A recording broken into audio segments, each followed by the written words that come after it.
तो क्या सचमुच उत्तर प्रदेश के पंचायत चुनाव टल गए हैं? कब होंगे उत्तर प्रदेश के ये पंचायत चुनाव? इस पर बड़ी जानकारी है। क्या सचमुच तैयारी करने वालों को अब कुछ वक्त की राहत मिल रही है या फिर उन्हें एक लंबा वक्त मिल रहा है? आज हम समझेंगे इस पंचायत चुनाव का विश्लेषण। साथ साथ बीएसपी के एक पुराने दिग्गज नेता नसीमुद्दीन सिद्दीकी और एक बीएसपी से दूसरे बड़े नेता समाजवादी पार्टी जा रहे हैं, अखिलेश यादव का दामन थाम रहे हैं। क्यों बड़े मुस्लिम चेहरे अब अखिलेश यादव के साथ ही चुनाव में जाने की सोच रहे हैं? क्या है इसके पीछे की वजह? ये दोनों खबरें आज का यूपी में। नमस्कार, मैं हूं कुमार अभिषेक, आप देख रहे हैं यूपी तक। हम हाजिर अपना न्यूज शो आज का यूपी लेकर। तो बात पंचायत चुनाव की। पंचायत चुनाव की चर्चा थी कि फरवरी मार्च यानी कि पहले पखवाड़े में उत्तर प्रदेश में पंचायत चुनाव हो जाएंगे। पार्टियां तैयारी भी कर रही थी। चर्चा यह भी थी कि इस बार जो भी पार्टी का कार्यकर्ता है, पार्टी के नेता हैं, जिन्हें विधानसभा जो नहीं लड़ पाएंगे या जिन्हें टिकट नहीं देगी, पार्टियां उन्हें पंचायत चुनाव में लड़ने का मौका देंगी। लेकिन अब यह लगभग तय हो गया है कि पंचायत का चुनाव कम से कम विधानसभा चुनाव तक टलने जा रहा है। अगर हम सीधे जो मंत्री हैं ओम प्रकाश राजभर, उनसे बातचीत के आधार पर यह बात कहें कि अब यह मान लीजिए कि यह चुनाव टल रहा है। जो भी तैयारी कर रहे थे अब उन्हें 1 साल और रुकना पड़ सकता है। वजह है, एक तो वजह यह है कि जो पिछड़ा वर्ग आयोग, जो कि हर 3 साल के बाद बनाया जाना होता है और उसकी रिपोर्ट आती है और उसी के आधार पर पंचायत चुनाव के आरक्षण तय होते हैं, वो पहले लैप्स कर चुका है और उसको अभी तक बनाया नहीं गया। जब ये तय हो गया था कि इस साल फरवरी मार्च में ये जो पंचायत चुनाव हैं ये होंगे, तो अचानक एक याचिका आई और उस याचिका में यह कहा गया कि चुनाव कैसे होंगे जब पिछड़ा वर्ग आयोग का गठन ही नहीं हुआ, पिछड़ा वर्ग आयोग की कोई रिपोर्ट ही नहीं आई और नया जो सीटों का समीकरण है या जो नए तरीके से जो सीटों का आरक्षण है ये हुआ ही नहीं, तो आखिर आप चुनाव कैसे कराएंगे? तो सरकार ने भी अपने हलफनामे में अदालत में यह माना कि हां, हुआ नहीं है और सरकार अब पिछड़ा वर्ग आयोग का गठन करने जा रही है। बाकायदा सरकार ने अपना हलफनामा देकर कहा है कि वो आयोग का गठन करेगी। यानी कि अब आयोग का गठन होगा, आयोग अपना सर्वे करेगा, अपनी रिपोर्ट देगा, उसके बाद आरक्षण तय होंगे और उसके बाद चुनाव हो सकेंगे। तो इसमें कम से कम मान लीजिए 4 से 6 महीने का वक्त, क्योंकि अभी तक न तो इस आयोग का गठन हुआ, हालांकि सरकार ने कह दिया है कि वो गठन करने जा रही है। तो अब मान लीजिए कि 4 से 6 महीने और उसके बाद चूंकि अगले साल चुनाव है और कोई भी पार्टी चुनाव के पहले इस पंचायत चुनाव का बवाल झेलना नहीं चाहती। सभी को लगता है कि पंचायत चुनाव अगर पहले होंगे तो भारी सरफुटौल पार्टी के भीतर होगा, काडर में होगा, कार्यकर्ताओं में हो सकता है, क्योंकि इसमें बड़े बड़े चुनाव हैं। पंचायत अध्यक्ष के चुनाव हैं, बीडीसी के चुनाव हैं, तो ये सब बड़े पदों के चुनाव हैं। ऐसे में पार्टियों को भी ये सूट कर रहा है कि इसे कुछ दिनों तक टाला जाए और ये जो पूरी औपचारिकता इस वक्त पिछड़ा आयोग के गठन की जा रही है, दरअसल इसके पीछे मकसद भी साफ दिखता है कि ये चुनाव टल जाए। पहले याचिकाकर्ता मोतीलाल यादव को आप सुन लीजिए, जो इस मुद्दे को लेकर के अदालत में गए थे। उन्होंने क्या कहा और सरकार ने उस पर अपना क्या जवाब दिया है। उत्तर प्रदेश में त्रिस्तरीय पंचायत चुनाव अप्रैल से जुलाई के बीच में संपन्न होने हैं, लेकिन इससे पहले समर्पित पिछड़ा वर्ग आयोग का गठन होना जरूरी होता है, क्योंकि पिछड़ा वर्ग आयोग का कार्यकाल अक्टूबर 2025 में ख़त्म हो गया था। तो इसको लेकर एक जनहित याचिका मैंने हाई कोर्ट में लखनऊ में दाखिल की, जिसमें माननीय उच्च न्यायालय ने 4 फरवरी को सरकारी वकील से ये पूछा कि पिछड़ा वर्ग आयोग का गठन आप कब करेंगे। तो अब यह तय है कि चुनाव टलेंगे और चुनाव अब अगले साल विधानसभा चुनाव के बाद होंगे। ये लगभग तय माना जा रहा है और जो उच्च सूत्र हैं वो भी इसी ओर इशारा कर रहे हैं। यानी कि अब पार्टियों का पूरा फोकस विधानसभा चुनाव पर होगा और एक साल कम से कम इस पंचायत चुनाव के लिए रुकना पड़ेगा।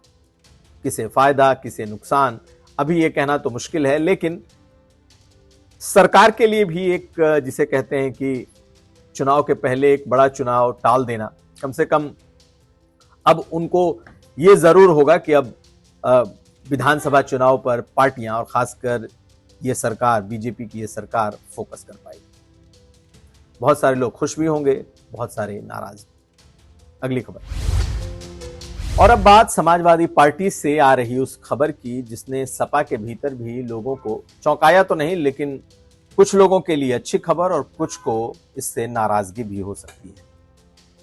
नसीमुद्दीन सिद्दीकी अंततः सपा आ रहे हैं। यूपी तक से बातचीत में उन्होंने इस बात की ओर इशारा कर दिया था कि अखिलेश यादव से बातचीत के बाद वो तय हो जाएगा।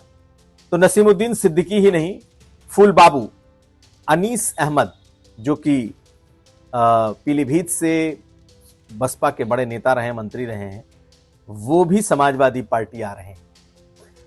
तो आखिर दो मुस्लिम चेहरों के एक साथ ज्वाइन करने की वजह क्या है और क्या सचमुच ये समाजवादी पार्टी के लिए विन विन सिचुएशन है, हम इसको समझेंगे।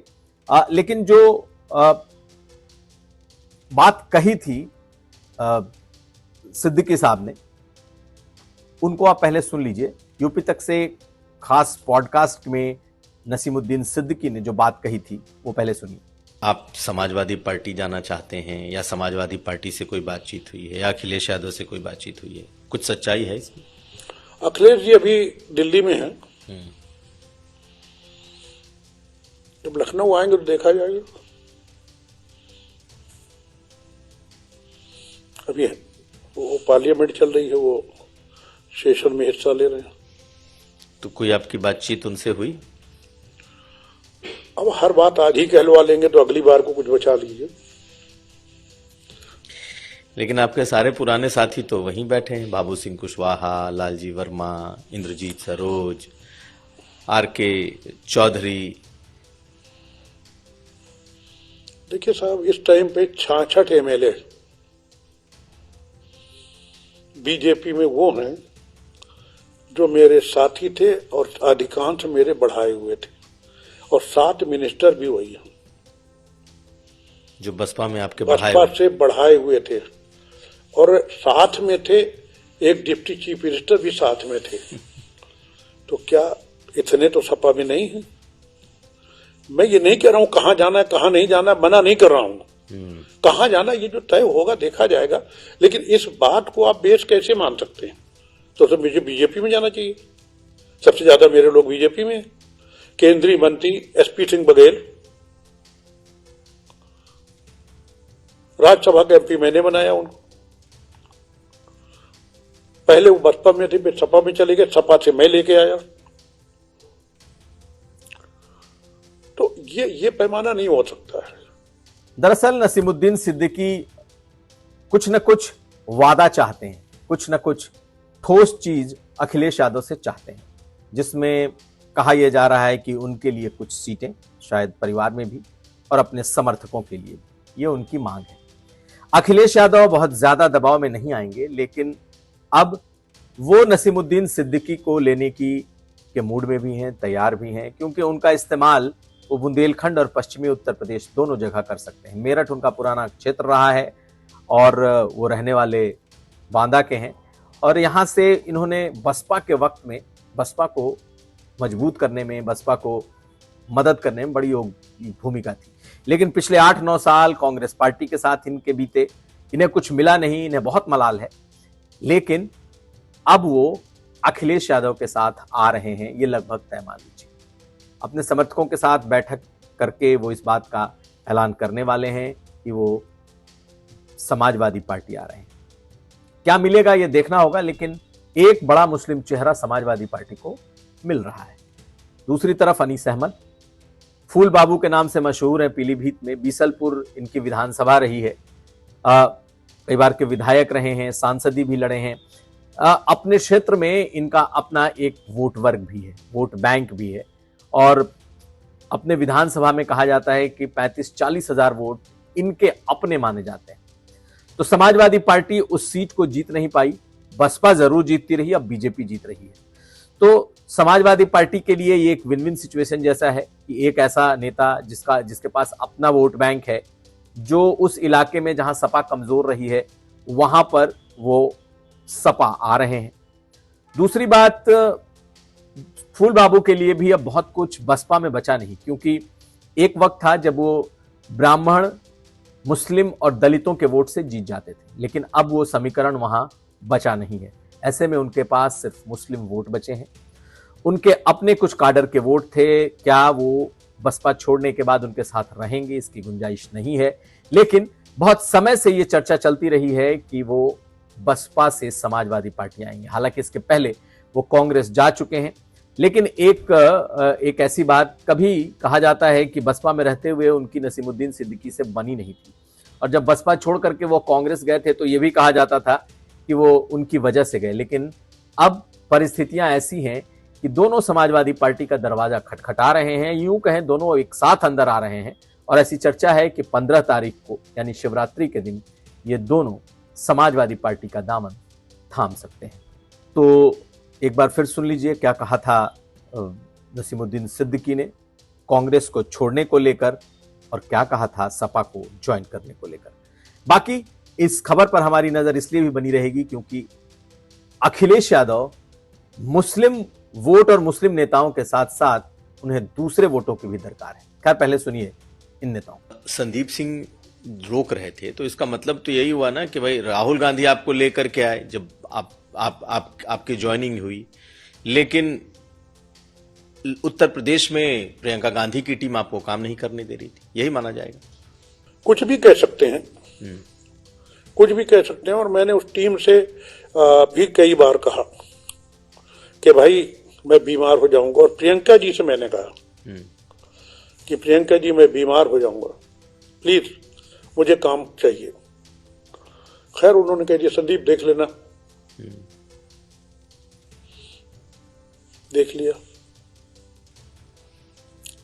तो कांग्रेस में रहते हुए उत्तर प्रदेश में आपको लग रहा है कि संदीप या फिर प्रियंका गांधी की जो टीम है वो काम करने वालों को उनके हिसाब से काम नहीं करने दे रही, या फिर जैसा वो चाहती सिर्फ वही हो रहा है कांग्रेस में? मैं काम करने वालों की बात नहीं करता हूं, मैं अपनी बात करता हूं। मुझे काम नहीं करने दिया गया या मैं कर नहीं पाया, कुछ भी कह सकते हैं आप। तो अखिलेश यादव एक बार फिर बसपा के पुराने नेताओं को अपने साथ ले रहे हैं। पिछली बार की जो उनकी स्ट्रेटजी थी वो लिया था उन्होंने, लेकिन वो फेल हो गया। लेकिन शायद उतने महत्वाकांक्षी ये नेता नहीं है। इन्हें भी मालूम है कि कई दरवाजे खटखटाने के बाद जब वो सपा पहुंचे हैं तो उनके पास भी अखिलेश यादव को से बार्गेन करने की स्थिति उनकी नहीं है। एक आध सीट, 2-3 सीट जैसी चीजें हो सकती हैं, लेकिन स्वामी प्रसाद मौर्य, दारा सिंह चौहान या फिर ओम प्रकाश राजभर जैसा बार्गेनिंग पावर इन नेताओं के पास नहीं है।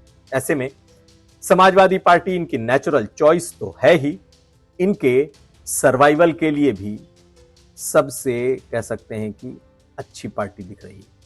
तो ये था आज का यूपी। हम कल फिर हाजिर होंगे, हमें दीजिए इजाजत। देखते रहिए यूपी तक।